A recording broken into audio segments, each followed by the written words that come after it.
कहानी की शुरुआत में हम एक इटर्निया नाम के शहर को देखते हैं। वो इतना सुंदर है कि वो लोगों के ख्वाबों में आता है, जहाँ पर खतरनाक ड्रैगन हैं, बोलने वाले शेर हैं और हवा में उड़ते हुए पहाड़ हैं। और सबसे बड़ी बात यहाँ पर है कसील ग्रस्कल नाम का एक डरावना महल जो इटर्निया की जान है। और इटर्निया इस ब्रह्मांड का दिल है। कहते हैं इटर्निया में एक शक्तिशाली तलवार है जिसका नाम है सोल्ड ऑफ पावर। और इस तलवार में इतनी शक्ति है कि वो किसी भी आम आदमी को एक भगवान की शक्ति दे सकती है। इसलिए उस तलवार को दुश्मनों से बचाने के लिए एक सुरक्षित जगह पर रखा गया है जिसकी देखरेख करती है एक जादूगरनी। इसकी गैर मौजूदगी में भी कोई इस तलवार को छू तक नहीं सकता। और कहते हैं जब भी इटर्निया पर कोई संकट आएगा तब एक महानायक योद्धा आएगा और वो इस तलवार को चलाएगा, इटर्निया को बचाएगा और सबके दिलों पर राज करेगा। लेकिन अभी फिलहाल में राज्य की सुरक्षा में केवल राजा और उनके कुछ महान योद्धा लगे हुए हैं। उसके बाद सीन चेंज होता है और हम एक एडम नाम के कमजोर से बच्चे को देखते हैं। उसे उसकी माँ क्वीन मार्लिना तलवारबाजी का अभ्यास करने जाने को कहती है, लेकिन एडम अपनी माँ से तलवारबाजी सीखने से मना कर देता है क्योंकि वो कमजोर होता है। उससे तलवार चलाना तो दूर की बात है, उस पर तलवार उठती तक नहीं है, इसलिए वो वहाँ जाने से मना करता है। लेकिन उसकी माँ उसे जबरदस्ती तलवार चलाना सीखने के लिए भेज देती है। और इधर हम डंकन नाम के एक सैनिक को देखते हैं जो सभी बच्चों को तलवारबाजी और लाठी डंडे चलाना सिखाता है। और वो बच्चों को अपनी बहादुरी की कहानी सुनाता है कि उसने कैसे उनके पेरेंट्स की जान बचाई थी और वो बच्चों को मोटिवेट करता है। उसके बाद डंकन सभी बच्चों को आपस में लड़ाता है और वहीं एडम एक टीला नाम की लड़की से लड़ता है, लेकिन एडम ठीक से लड़ नहीं पा रहा होता है। उसी बीच डंकन एडम के पास आकर उससे कहता है तुमसे जितना होता है उतना ही करो। और टीला एडम की सबसे अच्छी दोस्त होती है, इसलिए वो भी एडम का सपोर्ट करती है। इसी बीच राजा किंग रैंडर वहाँ आ जाते हैं और वो अपने बेटे एडम को अभ्यास के समय मस्ती करते देखते हैं। इस पर डंकन एडम की सपोर्ट में कहता है वो जल्द ही एक मर्द बन जाएगा। लेकिन एडम की हरकतें देखकर किंग रैंडर गुस्सा हो जाते हैं और वो खुद एडम के पास जाकर उसे एक तलवार देते हैं और कहते हैं इससे मेरा सामना करो। फिर किंग रैंडर अपनी तलवार से एडम पर वार करने लगते हैं। एडम अपने आप को संभालते हुए नीचे गिर जाता है। फिर उसके पिता उससे कहते हैं इस दुनिया में कमजोरों के लिए कोई जगह नहीं है। उसके बाद राजा वहाँ से चले जाते हैं और डंकन एडम को उठाता है और उससे कहता है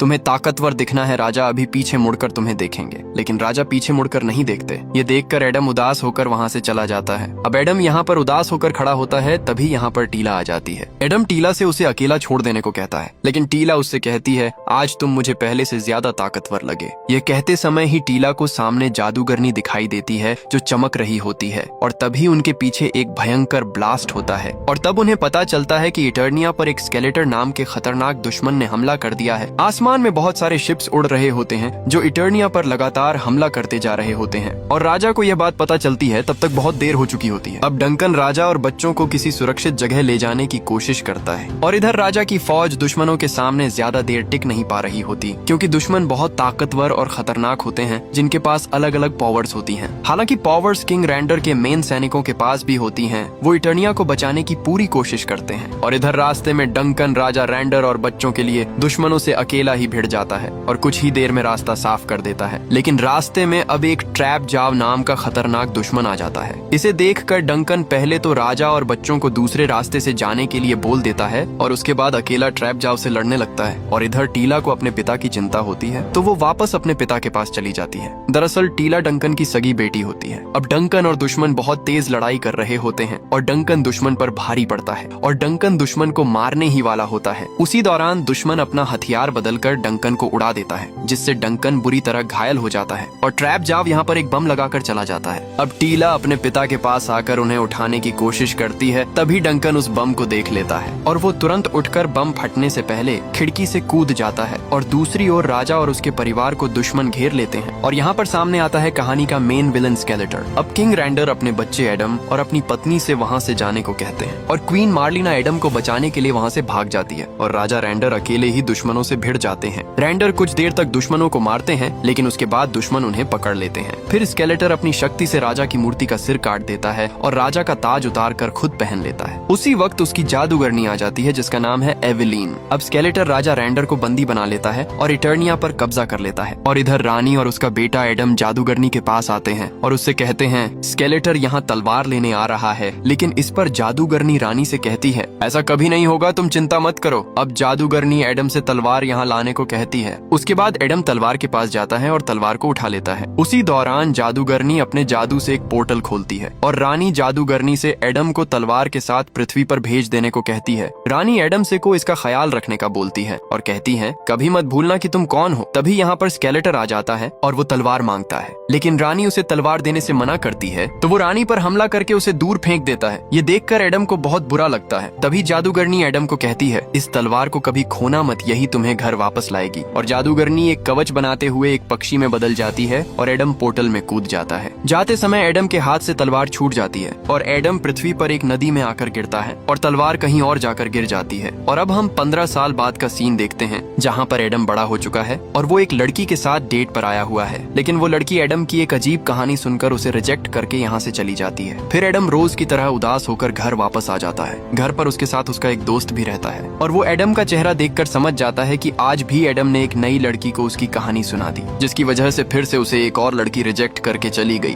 दरअसल ऐसा है कि एडम इस दुनिया में सेटल हो चुका है, लेकिन उसके पास एक गर्लफ्रेंड नहीं है। जब एडम किसी लड़की के साथ डेट पर जाता है, वो उसे अपनी दूसरी दुनिया की बात बताने लगता है कि वो एक राजा का बेटा है और वो यहाँ पर एक गुम हो गई तलवार को ढूंढ रहा है और वो मिलते ही वापस अपनी दुनिया में चला जाएगा। और उसे इस दुनिया में एक जादूगरनी ने एक पोर्टल के जरिए भेजा है, क्योंकि एडम एक सच्चे दिल का आदमी होता है, वो किसी से झूठ बोलकर फंसाना नहीं चाहता। लेकिन इस पर एडम का दोस्त उससे कहता है, भाई तू कम से कम किसी भी लड़की को अपनी बोरिंग कहानी मत सुनाया कर, लड़कियां तुझे पागल समझती हैं। इसके बाद एडम अपने कमरे में आता है और अपनी बनाई हुई ड्राइंग देखने लगता है। उसमें वो अपने माता पिता की ड्राइंग देखता है और उदास होकर सो जाता है। फिर सुबह होते ही एडम तैयार होकर अपने ऑफिस के लिए निकल जाता है। अब ऑफिस आते ही एडम को आलस आने लगता है और उसका काम में बिल्कुल भी मन नहीं लगता। ऑफिस के काम के बजाय वो अपनी तलवार की तलाश में ही लगा रहता है और ऑनलाइन लोगों से पूछता है कि किसी ने इस तलवार को देखा है। एडम को ऐसा करते हुए उसकी एचआर देख लेती है। अब यहाँ पर एडम बहाने बनाता है, लेकिन उसके बहाने काम नहीं आते और एचआर उसे अपने केबिन में बुलाकर काम न करने पर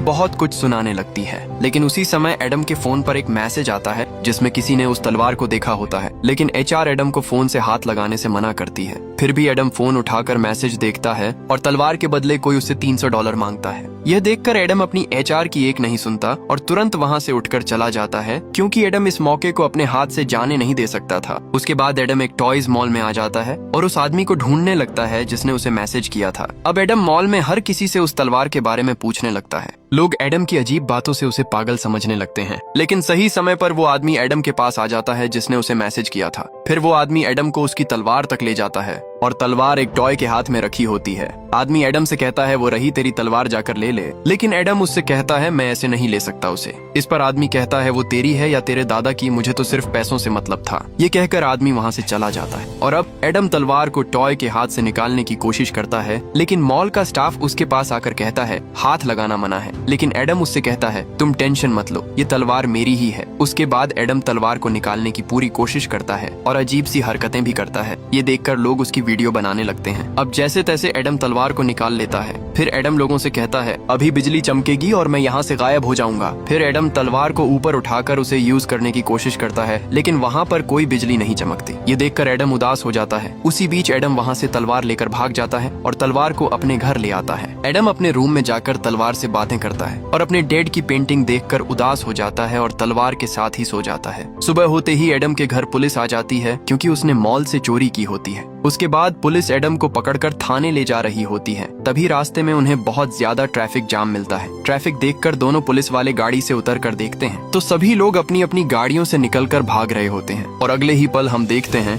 कि लोगों पर एक खतरनाक बीस्ट ने हमला कर दिया होता है। और उसी वक्त बीस्ट एडम को देखकर सीधे उसकी गाड़ी के ऊपर आ जाता है और उसका गेट खोलने लगता है। तभी एडम अपनी तलवार उठाकर उससे कांच तोड़कर यहाँ से भाग जाता है। बीस्ट एडम को देखकर तेजी से उसके पीछे आने लगता है और उसके पास आकर उस पर जोरदार हमला करता है, जिससे एडम दूर जाकर गिरता है। अब बीस्ट एडम के पास आकर उसे मारने ही वाला होता है, लेकिन सही वक्त पर एडम की बचपन की दोस्त टीला वहाँ पर आ जाती है और एडम को बचा लेती है और टीला बीस्ट को मारकर ब्रिज से नीचे गिरा देती है। अब टीला एडम को पहचान लेती है और उसे उसका नाम लेकर बुलाती है और एडम भी अब टीला को पहचान जाता है। उसके बाद टीला एडम को घर ले जाने के लिए हाथ आगे बढ़ाती है। उसी दौरान बीस्ट फिर से टीला पर हमला कर देता है, लेकिन टीला अपने आप को उससे बचाकर यहाँ से एडम के साथ भागने लगती है। अब टीला यहाँ पर आकर छिप जाती है और बीस्ट उसे सूंघते हुए ढूंढ रहा होता है। यह देखकर एडम टीला से कहता है ये भैंसा मुझसे क्या चाहता है। इस पर टीला एडम को कहती है उसे तुम नहीं यह तलवार चाहिए। जब तुमने तलवार को छुआ तब तलवार ने एक संकेत भेजा था और उस संकेत से सभी को पता चल गया कि तलवार कहाँ पर है और इसलिए ये मॉन्स्टर्स तलवार के लिए इस दुनिया में आ गए हैं। रटीला एडम से कहती है कि तुम्हें संकेत भेजने में इतना टाइम कैसे लग गया। इस पर एडम कहता है कि मुझसे तलवार खो गई थी। तभी बीस्ट इधर आने लगता है तो टीला और एडम यहाँ से भागते हैं और टीला ब्रिज से नीचे कूद जाती है। ये देखकर एडम की हवा निकल जाती है, लेकिन एडम ना चाहते हुए भी ब्रिज से कूद जाता है और एडम नीचे बुरी तरह गिरता है और साथ ही एक कार से बाल बाल बचता है।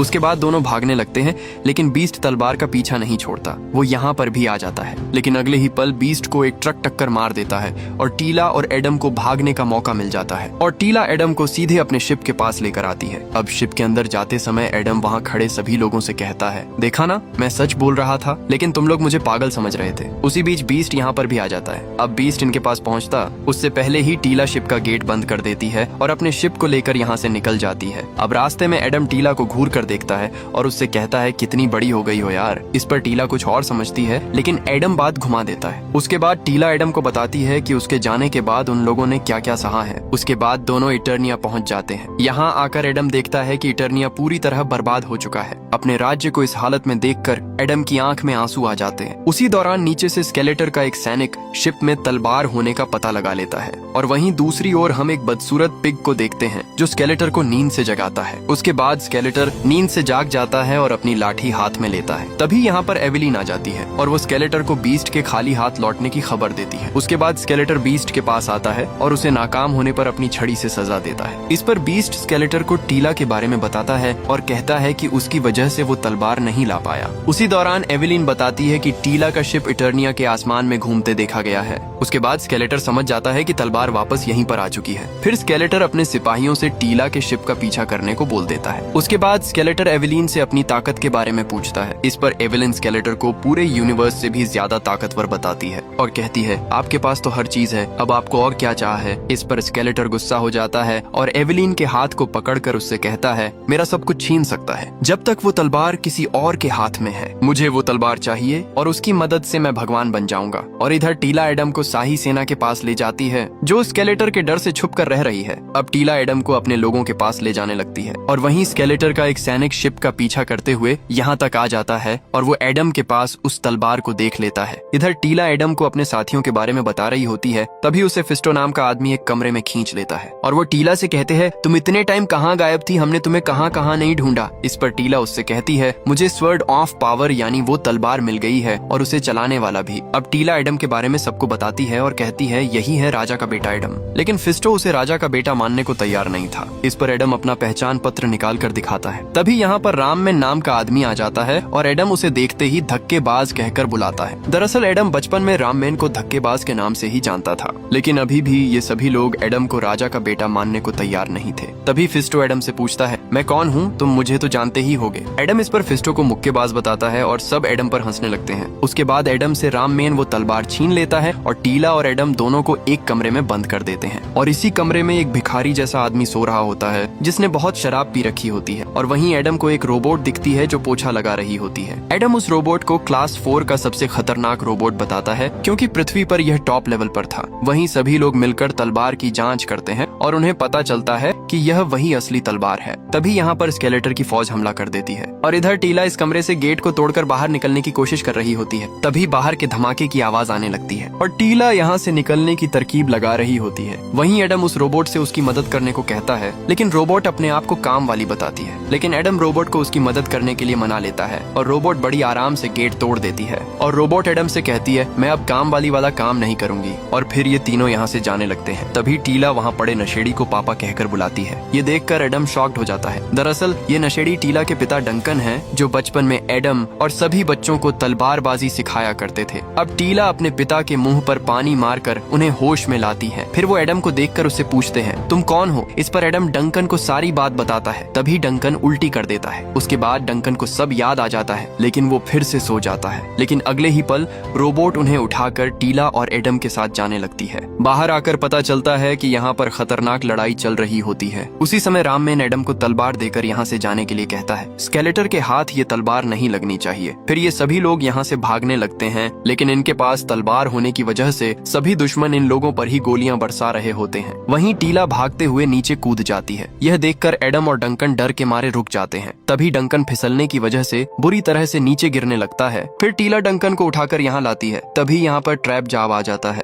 डंकन ट्रैप जाव को देखकर डर जाता है। ये देखकर एडम ट्रैप जाव से बात करने का बोलकर उसके पास चला जाता है और अपने हाथ ऊपर उठाकर बात करने की कोशिश करता है, लेकिन ट्रैप जाव एडम पर हमला करने लगता है। अब एडम अपने आप को बचाते हुए उससे कहता है कि हम बैठकर भी बात कर सकते हैं, लेकिन ट्रैप जाव लगातार एडम को मारने की कोशिश करता है। फिर एडम भी ट्रैप जाव पर हमला करता है, लेकिन एडम उसे 1 इंच भी नहीं हिला पाता है और ट्रैप जाव उसे दूर फेंक देता है। उसी दौरान टीला एडम से कहती है कि अपनी तलवार निकालो। फिर एडम उठता है और अपनी तलवार से हाथ लगाता है। तभी उसे जादूगरनी की झलक दिखती है और वो एडम से जादुई शब्द कहने का बोलती है। फिर एडम तलवार निकाल लेता है और जादूगरनी उसे वो जादुई शब्द बताती है। उसके बाद एडम तलवार को ऊपर उठाते हुए वो शब्द बोल देता है और आसमान में बिजली चमकने लगती है। तलवार की शक्ति से सभी दुश्मन दूर जाकर गिरते हैं और एडम के बेजान शरीर में दम आने लगती है। उसकी मसल्स बनने लगती हैं और उसके शरीर पर एक कवच आ जाता है और एडम बन जाता है एक शक्तिशाली योद्धा। अब एडम अपने शरीर में एक अलग ही पावर को महसूस करता है। इधर टीला भी एडम को इस रूप में देखकर इटर्निया का मसीहा मान लेती है। तभी ट्रैप जाव एडम पर हमला कर देता है, लेकिन अब एडम ट्रैप जाव से आसानी से लड़ पा रहा होता है। एडम उसे एक लात में दूर फेंक देता है और ट्रैप जाव एडम को 1 इंच नहीं हिला पाता है। उसके बाद ट्रैप जाव एडम पर लेजर गन से हमला करता है, लेकिन एडम उसके पास आकर उसे पकड़ लेता है और उसके हाथ की गन को तोड़ देता है। ये देखकर एडम सोचता है कि उसमें कुछ ज्यादा ताकत नहीं आ गई है। उसके बाद एडम सभी सैनिकों को उसी गन से मार देता है। फिर टीला एडम को लेकर अपनी शिप से स्केलेटर की नाक के नीचे से निकल जाते हैं। यह देखकर स्केलेटर अपने नाकाम हुए सैनिकों पर बहुत गुस्सा होता है और कहता है मुझे किसी भी कीमत पर वो तलवार चाहिए, और वो अपनी फौज को फिर से तलवार लाने के लिए एडम के पीछे लगा देता है। इधर टीला दुश्मनों से अपने शिप को बचाते हुए ले जा रही होती है, लेकिन दुश्मन इनका पीछा छोड़ने को तैयार नहीं है। दुश्मन अपने शिप से टीला के शिप को टक्कर मारने लगते हैं। यह देखकर टीला एडम से दुश्मनों की छुट्टी करने को कहती है। फिर एडम गुस्से में पीछे जाता है, जहाँ उसे एक हवा में चलने वाली बाइक दिखती है, लेकिन एडम को यह चलानी नहीं आती और वो बाइक को आगे की जगह पीछे चला देता है। उसके बाद एडम बाइक को आगे ले जाता है, लेकिन उससे बाइक कंट्रोल नहीं होती और वो नीचे की ओर गिरने लगती है, पर एडम जैसे तैसे उसे कंट्रोल करता है और चलाने लगता है। अब एडम दुश्मनों को काफी दूर तक दौड़ाता है। वहीं टीला एक शिप को डिस्ट्रॉय कर देती है, लेकिन उसी बीच टीला की शिप का एक इंजन ब्लास्ट हो जाता है और उसकी शिप नीचे गिरने लगती है। इधर एडम भी तेजी से नीचे गिर रहा होता है। एडम अपना दिमाग लगाकर सही समय पर अपनी बाइक को छोड़ देता है, जिससे दुश्मनों की ज्यादातर शिप्स नष्ट हो जाती हैं और एडम एक दूसरे शिप पर जाकर गिरता है। अब एडम उसमें से दुश्मन को निकालकर फेंक देता है और खुद उसे चलाने लगता है। इधर टीला की शिप नीचे टकराने ही वाली होती है। उसी बीच डंकन पीछे जाकर लेजर गन से दुश्मनों पर हमला करने की कोशिश करता है, लेकिन तभी उसके सामने एडम आ जाता है। अब डंकन एडम को वहाँ से हटने को कहता है। तभी एक दुश्मन एडम के शिप को पीछे से काटने लगता है। यह देखकर एडम टीला की शिप पर कूद जाता है। तभी एक दुश्मन एडम पर शिप से हमला करता है, लेकिन एडम उसकी शिप को आसानी से रोक देता है और उसे घुमाकर फेंक देता है। उसी बीच टीला की शिप नीचे गिर जाती है। दूसरी तरफ स्केलेटर ने टीला के बचे हुए सभी साथियों को बंदी बना लिया होता है और स्केलेटर सभी को जान से मारने की धमकी देता है, क्योंकि उन सभी ने स्केलेटर को तलवार हासिल करने में रोक लगाई होती है। उसके बाद स्केलेटर इनके एक साथी जिसका नाम घास मैन होता है, उसे अपने पास लाकर उससे अपनी जान की भीख मांगने को कहता है, लेकिन वो ऐसा नहीं करता तो स्केलेटर उसे जान से मार देता है। अब सभी लोग अपने एक साथी को अपनी आंखों के सामने मरते देख बहुत ज्यादा डर जाते हैं और बेबस हो जाते हैं। उसके बाद स्केलेटर एक औरत को पकड़कर एडम के बारे में पूछता है कि वो कौन था जो तुम्हारे लिए लड़ा था। इस पर फिस्टो स्केलेटर को बताने के लिए राजी हो जाता है, क्योंकि वो अब अपने साथियों को मरते नहीं देख सकता था। फिस्टो बताता है कि वो किंग रैंडर का बेटा एडम है, जिसे बचपन में तलवार के साथ पृथ्वी पर भेज दिया गया था और अब वो वापस आ गया है। उसके बाद स्केलेटर इन सभी को बंदी बनाने का कहकर चला जाता है। इधर टीला अपने पिता को यहीं पर छोड़कर एडम को ढूंढने चली जाती है। वहीं डंकन को एक बॉक्स मिलता है जिसमें उसका पुराना सूट रखा होता है। इधर एडम को तलवार पर एक पक्षी बैठा दिखता है और वो एडम से कहता है तुम्हें फिर से इटर्निया में अमन और शांति लानी होगी।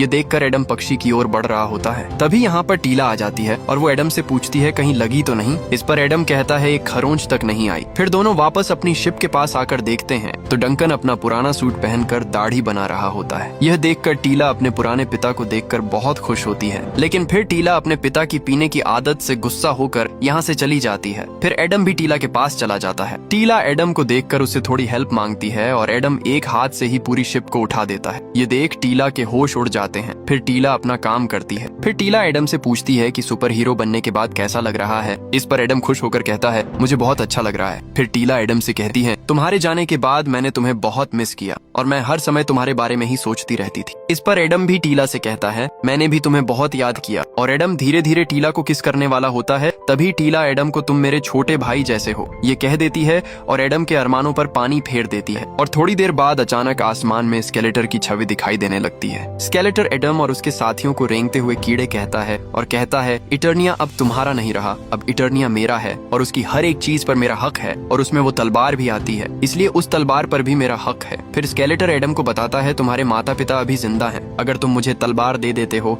तो मैं तुम्हारे माता पिता को छोड़ दूंगा। अपने माता पिता के बारे में सोचकर एडम की आंखों में आंसू आ जाते हैं और फिर स्केलेटर यहाँ से चला जाता है। अब एडम सीधे अपने माता पिता को बचाने जाने लगता है, लेकिन टीला उसको ऐसे वहाँ जाने से मना करती है, लेकिन एडम नहीं मानता। इस पर डंकन एडम के साथ जाने के लिए राजी हो जाता है। उसके बाद टीला भी मान जाती है। फिर सभी लोग एडम के साथ स्केलेटर को मारने चले जाते हैं। अब एडम अपने साथियों के साथ स्केलेटर की बताई हुई जगह पर आ जाते हैं। यहाँ पर आते ही स्केलेटर के सैनिक एडम से वो तलवार मांगने लगते हैं, लेकिन एडम तलवार को सिर्फ स्केलेटर के हाथ में देने का कहता है। तभी यहाँ पर एवेलिन आ जाती है और वो एडम के साथियों को अपने साथ ले जाती है और एक सैनिक एडम को स्केलेटर के पास ले जाता है। एडम स्केलेटर को देखकर उससे लड़ने के लिए तलवार निकाल लेता है। तभी एडम देखता है कि उसके सामने उसके पिता रैंडर बहुत बुरी हालत में खड़े हैं। ये देखकर एडम को अपनी आंखों पर विश्वास नहीं होता और अपने बेटे को देखकर रैंडर भी बहुत खुश हो जाते हैं। तभी स्केलेटर एडम से तलवार मांगता है। इस पर एडम पहले उसके पिता को छोड़ने का कहता है, लेकिन स्केलेटर अपने सैनिकों को यहाँ पर बुलाकर एडम से तलवार छीनने को कह देता है, लेकिन एडम सभी सैनिकों पर भारी पड़ता है। उसी बीच एक सैनिक गोली मारकर एडम की तलवार नीचे गिरा देता है और सभी सैनिक एडम पर एक साथ हमला करते हैं, जिससे एडम थोड़ा कमजोर पड़ जाता है। लेकिन फिर एडम एक सैनिक को उठाकर उससे ही सभी पर हमला कर देता है। तभी एक सैनिक को तलवार मिल जाती है, लेकिन एडम उस पर वार करके तलवार नीचे गिरा देता है। फिर एडम कांटे वाले राक्षस को बुरी तरह पीट देता है और राजा अपने बेटे की फाइट देखकर बहुत खुश होता है। तभी एडम को तलवार मिल जाती है, लेकिन बहुत सारे सैनिक एकदम एडम पर चढ़ जाते हैं और एडम को दबोच लेते हैं। लेकिन तभी एडम एक साथ सभी को दूर फेंक देता है और अब एडम अकेला ही सभी को एक एक करके धूल चटा रहा होता है। उसके बाद एक लाल दानव को पकड़कर उसका सींग तोड़ देता है और उसे नीचे फेंक देता है। अब यहाँ पर एडम अकेला ही स्केलेटर की पूरी फौज को संभाल देता है। फिर एडम स्केलेटर पर हमला करने जाता है। एवेलिन अपनी शक्तियों से एडम को वहीं रोक देती है, लेकिन एडम गुस्से में आकर अपनी शक्ति से स्केलेटर पर वार करता है, लेकिन उसका वार पीछे दीवार पर लग जाता है, जिससे वहाँ की दीवार टूटकर एडम के पिता के ऊपर गिर जाती है। यह देखकर एडम तुरंत पत्थरों को हटाकर अपने पिता को निकालता है। अब एडम के पिता उसको एक मर्द की तरह लड़ते देख उसकी तारीफ करते हैं और थोड़ी देर में राजा रैंडर एडम को छोड़कर चले जाते हैं। ये देखकर एडम बहुत दुखी हो जाता है। उसी दौरान स्केलेटर यहाँ आकर एडम पर वार करके उसे बेहोश कर देता है। उसके बाद एडम को भी उसके साथियों के साथ जेल में डाल दिया जाता है और तभी एडम के सामने उसकी माँ आती है।